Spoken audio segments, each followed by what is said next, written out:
Welcome to Inspire Campfire, a podcast where ordinary people tell their stories of extraordinary adventure.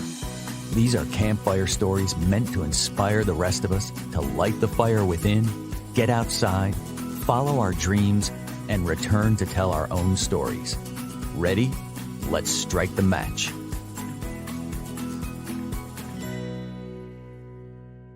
Welcome. Today's campfire conversation is going to take us to the other side of the world, to the country of New Zealand. This is a country that has always carried a lot of mystery for me personally. It consists of two islands about 1,200 miles from Australia, with a landmass about the size of the state of Colorado. Yet when we look at travel images of the country online, we see snow-capped mountains, we see gorgeous lakes and beautiful beaches. New Zealand was one of the last land masses on Earth to be settled by humans. Wikipedia calls it a developed country that ranks highly in international comparisons of national performance, such as quality of life, education, protection of civil liberties, government transparency, and economic freedom. So I admit, in preparation for this talk today, I had to look up which of the 7 continents New Zealand was part of. And it turns out that it's none of them. It is part of a separate submerged continent called Zealandia. And perhaps someday we'll see an 8th continent listed in the school textbooks. But today we're going to talk with my very good friend, Rob Lochman, who I have known for close to 20 years. Rob and I have been on a few of our own adventures together. But back in 2019, right before COVID-19 began to spread, Rob answered a calling to travel to New Zealand by himself. And he's here to tell us that story. Rob, welcome to the campfire. Thanks for having me, Scott. Yes, sir. So I have to share a funny little story. So we've known each other for 20 years. And the first time we met, you were actually Kenny Rogers. True story. True story. We were at a Halloween costume party, and you introduced yourself as Kenny Rogers, and you definitely look the part. So yeah. But we live here in Charlotte, North Carolina, and I tell you, let's just jump right in. I wanna hear just a little bit about what life looks like for you here in Charlotte.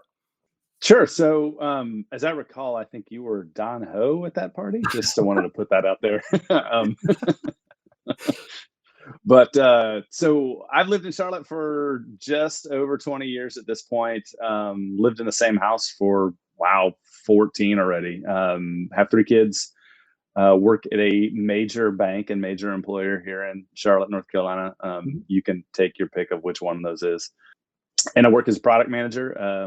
I do, in my free time, I coach my kids' soccer team, play some adult softball as a reason to generally go drink a beer afterwards, and really enjoyed riding bikes and just living the dream here in my little streetcar suburb here in Charlotte, North Carolina. So living the dream here in Charlotte. But 2 years ago, just about 2 years ago, right about now, maybe a couple of months shy, but you had this calling to go to New Zealand, and you jumped on a plane and you went.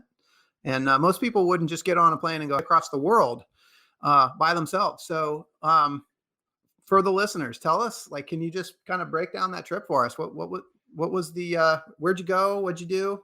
Sure. So, I mean, I think the first thing is I do have to thank my employer for giving me a sabbatical. Been at my employer for a long time. And they instituted a sabbatical program where they were giving people 4 weeks paid sabbatical. You had to take it all at once. There was no choice. You either took it or you didn't. So it was a little bit stringent, but it was kind of like, get out of here and go do something, not this bank, for a while, which is really awesome from an employee standpoint, right? So I think that, but when you have an opportunity like that, especially as an American, we don't have generally that much vacation. At least I did. I felt like I needed to do something somewhat epic, right? Yeah. I needed to do something big. That wasn't just go, sit on a beach, in South Carolina for a month, right? I wanted to do something kind of splashy and big. And my wife was generous enough to say, no, go do you for 2 weeks. And then we can do, all the Christmas stuff. So I happened to leave right around Thanksgiving. In fact, I spent Thanksgiving in New Zealand, which that's kind of a funny story. Maybe I'll get to that in a minute, but took off from Charlotte, packed it up, and went out on my own for a big trip for the first time since I traveled Europe as a kid. Like how old was I? 22 maybe when I was in Europe. So for the first time. So it felt a little bit like that. A lot of times I was out kind of just on my own pretty quickly. I will say the jet lag on that long of a flight is real. I got through the customs. I got my little rental van and everything was good. And then I got a few miles down the road and realized I am really tired, and it's like 3 p.m. or something like this. How long is that trip? And like, how many stops do you have to take to get there? I almost have to look it up. It's really long. I mean, it's 4 hours out to LA, give or take. And then it's probably another 12, maybe might even been 14 hours out to New Zealand. I mean, it's out there. Yeah. Australia is too, but it's so when you're flying, one of the funniest things like that I noticed is the whole night you're just in, like, if you're used to flying, you like ever have like the seat back computers or whatever, and like you look at the maps and like what you're flying over, you're just flying over the blackness of the Pacific for pretty much the entire night, which is wild. Like you're just out there, man. Yeah, that's oh man, you're kind of in the middle of nowhere. So like then what's the time difference? You're traveling for, I mean, sounds like almost a full day, and then when you get there. Yeah, so you obviously cross the date line, right? So right now in New Zealand, it's 9:45 in the morning. Okay. Tomorrow. And I basically when I'm having fun with my buddy Grayson, who's from over there, I'll say, how's tomorrow? Like can you predict the future for me? At Yeah. least like 18 hours or so. Traveling to the future, yeah. Yeah. And so you said when you got there, you got your little travel van. I want to hear about that because that's part of the trip here. Yeah, so there's a huge part of the New Zealand culture is very camp oriented, right? Like they really do enjoy getting out there and really taking in the country, right? Like one of the biggest vacation things to do in New Zealand is to actually go get a camper van, maybe a trailer, and go camp. So the cool thing about it from a tourist perspective is there's lots of rental options. And I found one called Mad Campers, which has I think locations in Christchurch and Auckland, and they have just two little varieties of trucks. The one that I ended up getting is kind of this really unique little Honda that's probably, I'd say that they're probably, I don't even remember the name of the model because it's a Japanese model. It was never available here, but it's kind of like a little micro minivan. Mm-hmm. And what they had done is they had taken out all the seats on the passenger side, which, fun fact, for Commonwealth countries is on the opposite side for what we have. So anyway, it was on what we would call the driver's side, but they basically made a bed out of that whole area. And then you had the driver's seat and then it's space. And then the original third row seat, or at least half of that original third row seat was in there. And then had a little kitchen in the very back. So like if you lifted up the lift gate in the back, there was a little sink and you could pull out like a little burner stove. And there was even a toilet. I didn't actually ever use the cassette toilet, but it was there. So anyway, so it's a big thing there culturally is to camp out. And when I got there, the folks put me onto like 2 apps that said, all right, here's basically between these 2 apps, you're going to be able to find every campground in New Zealand and then some. There's this one, and I can't remember the name of it. It's almost like an Airbnb sort of situation. It's literally like people let you just pull up in their driveway for the night, yeah, or something like that.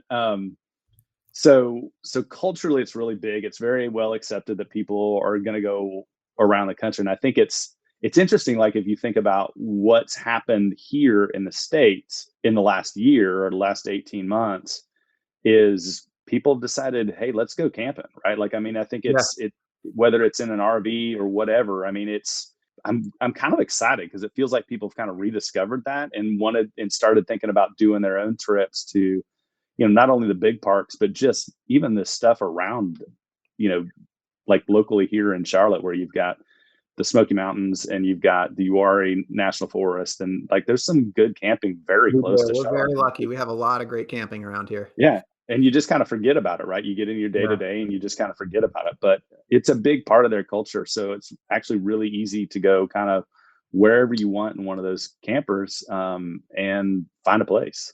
So I mean, there's like a lifestyle associated with, and this thing's not really an RV, right? I mean, this is a converted van that's got enough space for one. yeah, it was tiny. I mean, it was really little. But the cool thing was about it for me is it was plenty big enough for me, and it wasn't so big and cumbersome. So New Zealand has a lot of really narrow roads, right? Like one of the things if you ever go there as an American, you'll notice right away is that they don't have big you know, 3 and 4 lane highways all over the Mhm. place, right? Like Mhm. there's just the idea of what we have. Their roads are just generally narrower and more windy. They're not very straight. There's only a couple of sort of freeway-ish roads in the entire country. So being in a top-heavy vehicle, right, that is bigger than I needed was something I really wasn't looking for, right? Like I didn't want to be driving on the wrong side of the road, Right? on the wrong side of the vehicle with something that was, like Chevy Suburban size, right, and weight, Right. so or bigger, right? So I think that was a great. That's part of the reason I like that little setup so well is because I didn't need any more space. It was just me, and it was it was a small. At the end of the day, it was a small car. You could take it and put it anywhere, right? Like it was not a pain to park it in any parking lot you Yeah. ever found. It was always easy to camp with. Like it was just great. So did you do the sort of Airbnb parking driveway thing, or did you where were you parking at night? So I did a lot of different things. The other thing that there's a lot of in New Zealand is there's a lot of free camping. So like if you think about the West here in the United States, right? Like if you're on Bureau land out there in the West, you can just kind of pull over and camp anywhere, right? Like there's no real restrictions. It's not quite like that in New Zealand, but there's an awful lot of like parking lots and or parking lots at a state park that happens to have like a Mhm. toilet there or whatever. There's a lot of free camping if you can find it. And that's why you use those apps, right? Because they'll point it out and they'll say, look, there's free camping here, or, and then there's a lot of places where you can camp and even have like access to showers and a lot of different stuff for, what, like 20 Yeah. $25 New Zealand or whatever. So it's, $15 a night or whatever. So that's how you use those apps, man. That's kind of how I figured it out. But the first day, I actually did do an Airbnb because I was so fried that I couldn't get my Yeah. brain to work and figure out where I needed to go. And that was fun. But then the rest of the time I was in that camper. So, I mean, I just kind of went, man. I mean, I just didn't even have much of an agendas, which was kind of awesome. That's what I Just love about this. It's just you just took this trip and there was just freedom to it. It was just like, let's just go, and you're learning how to drive on the other side of the road. You're in this van, you're by yourself. I mean, what is it like? Did you experience any like fear or doubt, or like what was going on those first couple days when you first got there? So I will say the one thing about obviously New Zealand is that you don't have a language barrier there, right? Like, Mhm. sure, they might say some things kind of funny, and you're going to end up eating a meat pie or two because they're delicious. Why they're not here, I don't know. But but it's so close, right? Like it's so culturally similar to us that that's easy, right? Like that fear for me, that fear gets higher when you're in a place where you're not a native speaker, right? Like like if you go to Europe, right? Like most of Europe, yeah, it's similar, but you can't speak the language. You're going to maybe struggle to get around a little bit as a result of that. It's part of the reason I've never been, besides the just overall size, I've never really been to Asia per se. Like I've never Mhm. been to Japan or China or Yep. any of those countries because of sort of that truly is kind of a fear factor for me. Like it's is not being able to speak those languages Yeah. is tough as a tourist. So, let's just real quick, like, can you talk about like the terrain that you covered, and were there any highlights about the kind of the country and sort of the ground that you covered? Yeah, I mean, probably the first thing I did, but after that Airbnb was I actually went to Hobbiton, which sounds cheesy and touristy and kind of is, right? For most Americans, you're going to have some relation to New Zealand via those movies, right? So the Lord of the Rings movies and Hobbit movies.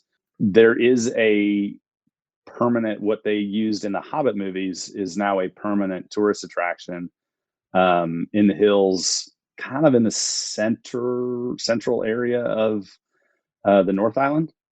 And again, you think it's going to be cheesy and silly, but it's gorgeous. Like You got to go it see blew me it. away. You Yeah, got, I mean, you got to, right? Like and it's really kind of the gardens. Like it really feels like somebody lives there and it's somebody who's really proud of their garden. Like, and so you do kind of expect to see a hobbit pop out of one of those yeah. doors I mean, if to you're a going to go degree. see Harry Potter at Disneyland, right, you got to go Oh, to see the Hobbit in New Zealand too, right? yeah, I mean, and this is very different in that it's exactly the sort of pastoral thing that they want you to believe the Shire and the Hobbit is, right? Like Yeah, they nailed it. It's really hilly. The tour's a little silly, but it's fun. Like it was just, that's I fun. was shocked at how cool it looked. But at the end of that trip, after there is a beer at the end of it, so if you're into beer, um, There's a theme coming here. oh, yes, it's a little thematic. So just started chatting this gal up, and she said that I should go down to Gisborne. I'm like, well, what's Gisborne? She's like, well, it's kind of this little town out on the East Coast. It's a surfer town. And I was like, okay, sure, let's go do that. Not knowing that it would take me another 6 hours to get down there. I just started driving. I was like, well, let's go to Gisborne. And you talk about the fear factor, since I had no idea where I was going really, or where I was going to end up that night. I had a vague idea. Plan was to go and actually get a permit and camp at this one beach. But by the time I got down there, the agency had closed. Like it was like a state park agency or whatever. And it was, by the time I rolled out, it was like 5:30 and they were done, they were done for the day. And I was like, uh-oh, now what? But I lucked out and I just went up the road a piece and found one of those free parking spots that actually sits right on a beach. And it was gorgeous. It was just incredible. I was like, how is there not a million people here? And as I looked around, it was really stark from the US because behind me was just this big rolling hill, really tall actually. It's more, and there was just sheep on it. I mean, there was no Wow, houses, no nothing, just sheep. beautiful. And it was beautiful. And there was probably, on one end of the beach that I was at, there was probably, a dozen houses at that far end. And then there's probably a dozen spots Yeah, um, in that little parking spot, and it was mostly surfers and me. So that's it was awesome. awesome. Was there any concern of like, going to sleep, I'm in this van, like any safety concern? So that was my first night in that van, and I think it's something where you kind of wind yourself up. The cool thing was it had full blackout curtains, so you like buttoned up these curtains into the windshield and all around the thing, so it's fully private. But yeah, I mean, you never know. I mean, it is. I think Americans might be a little bit more paranoid than your average bear around doing stuff like this. Just parking in a parking lot. I think it goes back to that culture, right, that New Zealand has about camping, and they're not going to mess with you, and there's no reason to. So The people interaction obviously is part of the trip while you're there, but then there's also a good amount of time that you're in this van by yourself. What's like, what's going on in your head as you're driving, like, you're spending all that time alone? I mean, I just listen to music. It's funny, like, because I don't drive that much on the regular. Like the idea of a road trip is pretty infrequent for me these days. I don't have a long commute by design, even prior to pandemic, where my commute went from my bedroom to my office. Even before that, my commute's like 10 minutes to uptown. So I just it's kind of nice to just zone out, right? And just let your mind wander and either think about nothing or think about whatever you want, right? And I think that's part of the cool thing about the sabbatical idea, right? Like if sometimes you don't, like these days, folks don't even get away from work when they do go on vacation, right? They're worried Mhm. about work or they're thinking about work the whole time. But man, 4 weeks is a long time, and eventually it just turns off. You just do finally stop thinking about it, which is glorious. It's fabulous. I mean, I love that you said you just zoned out and just think about nothing. I mean, this we live in a place here in our city where it's just, going, going, going, doing. And, I love this concept of just zoning out and doing nothing.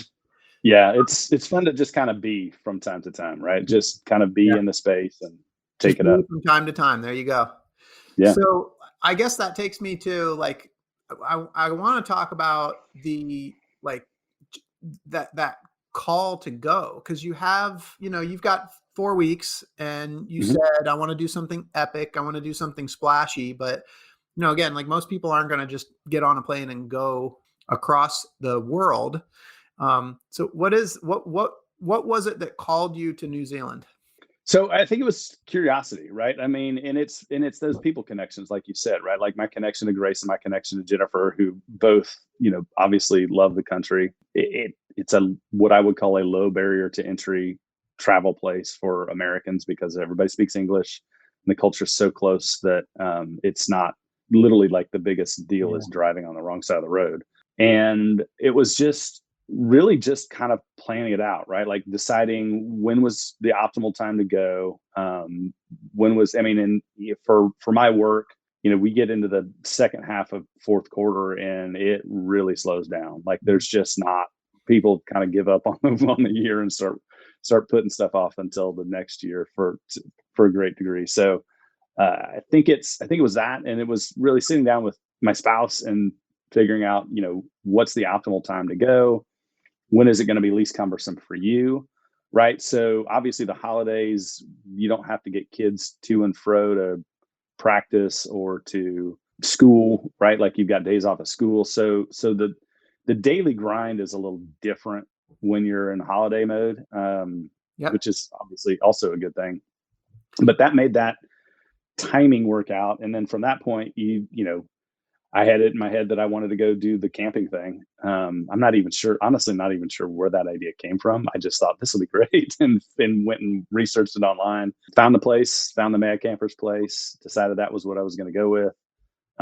Booked a plane ticket, booked the vehicle. Yeah, and then I didn't even like the ferry crossing stuff. I didn't even book until I got there. So like Yeah. when I went across the South Island, I booked it like the day of or whatever, day before maybe. Well, you said curiosity, and I love that word. Like, what do you feel like? What do you think you were curious about? I mean, it's curious about a different way of life, right? Like, I mean, as close as they are to us, they're still quite different.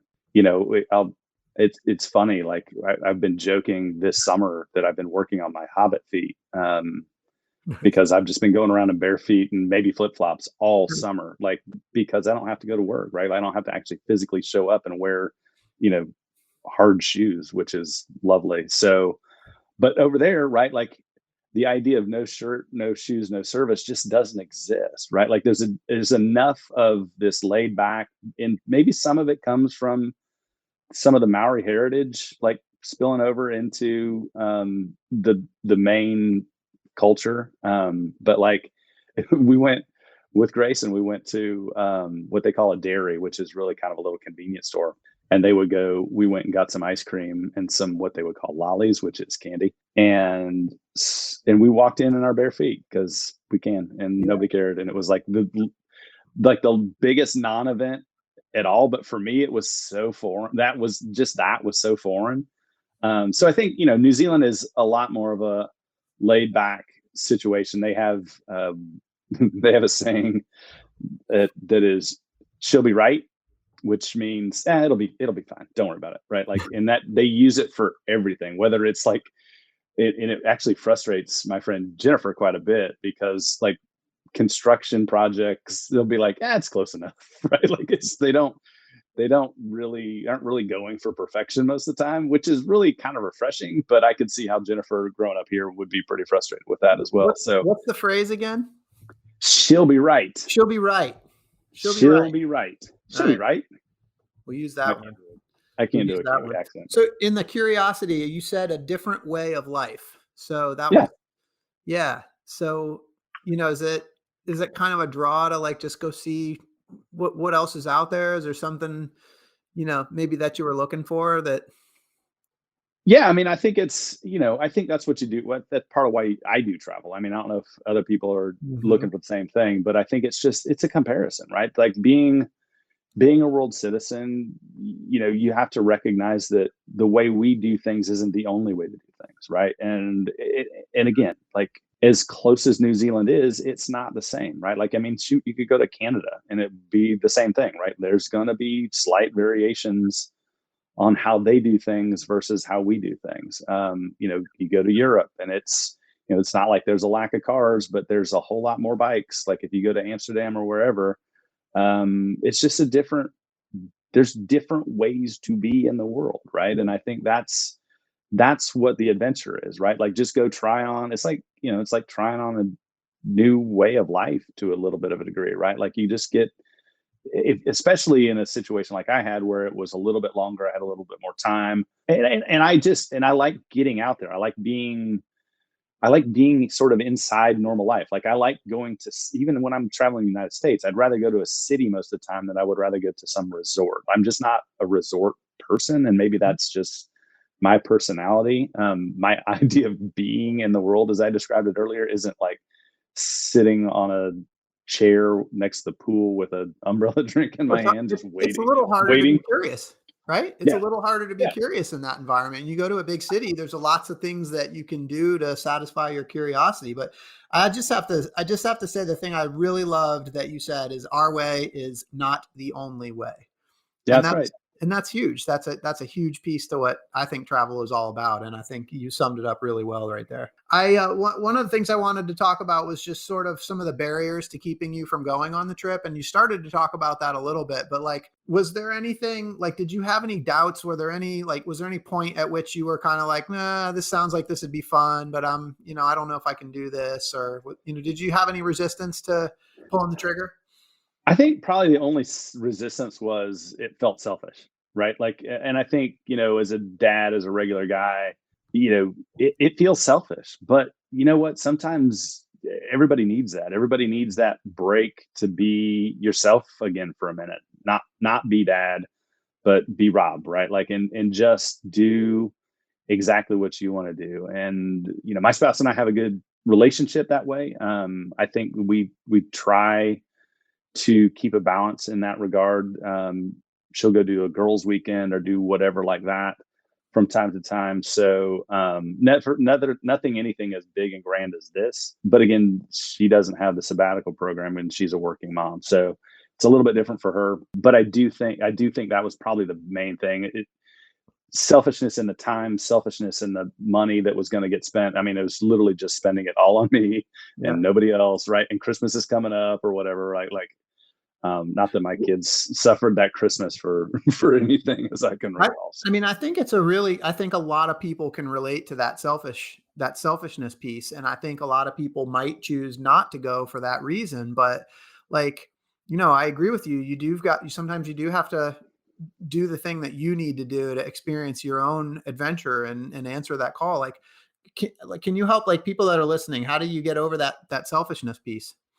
I mean, I got over it because my spouse was so supportive of it, right? Like there was never any doubt. There was never any ambiguity around like, would I have some penance when I got back, right? Like, would I have this ludicrous honeydew list that would last, all the way till now or longer, right? So, I mean, I think it for me, it's that give and take that we have, and maybe not everybody has that. I mean, it's hard. I mean, there's no easy way about it. If you're feeling selfish feelings, they're probably right? Like, but at the same time, you just have to balance that out with how much you're giving to everything else, right? Mhm. Like, not your family, how much you're giving to your kids, how much you do give to your spouse on a regular basis. For goodness sakes, how much you give to your job, right? Like, I mean, take a little bit back for yourself. I mean, you only get one shot at doing this, and putting it off or being a martyr isn't going to do you any good either. Yeah, I think you just inspired a lot of people with what you just said, Rob. That's awesome. So, when you got back from the trip, so you obviously had to fly back another day to get back, and after Mhm. you got over the jet lag, how did this trip change you? It's been 2 years. I think I want to ask that in two parts. Like, how did it change you when you first got back? And, how have you been changed over the last 2 years? Or did you just sort of go back to the same old? So I think the biggest thing is I recognize that I want to travel with my kids as well, right? Like I want to take them out. I want to expose them to something besides the four, especially now with COVID, right? The four walls that they grew up in and, the community in which they're in, and show them, exactly what I described earlier, that there's different ways of going about life, and that the one we have been raised in or chosen or chose us, isn't the only thing that exists. So, broadening them culturally, preferably kind of like eh, before they're in their 20s or whatever, like I did, right? Like I was pretty much a proto adult by the time I actually got out there and started doing things. I think that's the number one thing when I came back that I was dwelling on, right? Like, okay, so how do I do this with my kids? Rob, this has been awesome. I got a couple of fun questions, Sure. and then we'll wrap up here. But you took this epic trip, and someday they're going to make a movie about it, and I want to know who's going to play you. Oh, so I suppose I'd probably have to have Matt Damon play me. Matt I've Damon. been told, Okay. I've been told by people that I look like a fat, boring Matt Damon. So and I did live in Boston for a minute, so Okay. All right. Can you do the Boston accent? Can you pull that out? I can't do much of a Boston All accent. right. It's not very good anymore. All right. Very good. Matt Damon. And what's your movie going to be called? I want to say Get Out, but that's already taken. Also a good movie if you haven't seen it. Nice thriller. Probably Get Out There. Get out there. Get Out There. How about She'll Be Right? She'll Be Right would be a good one Is there too. a movie called She'll Be Right? I think there's one called She's All That, but There you it's go. been a minute since I saw that one. There you go.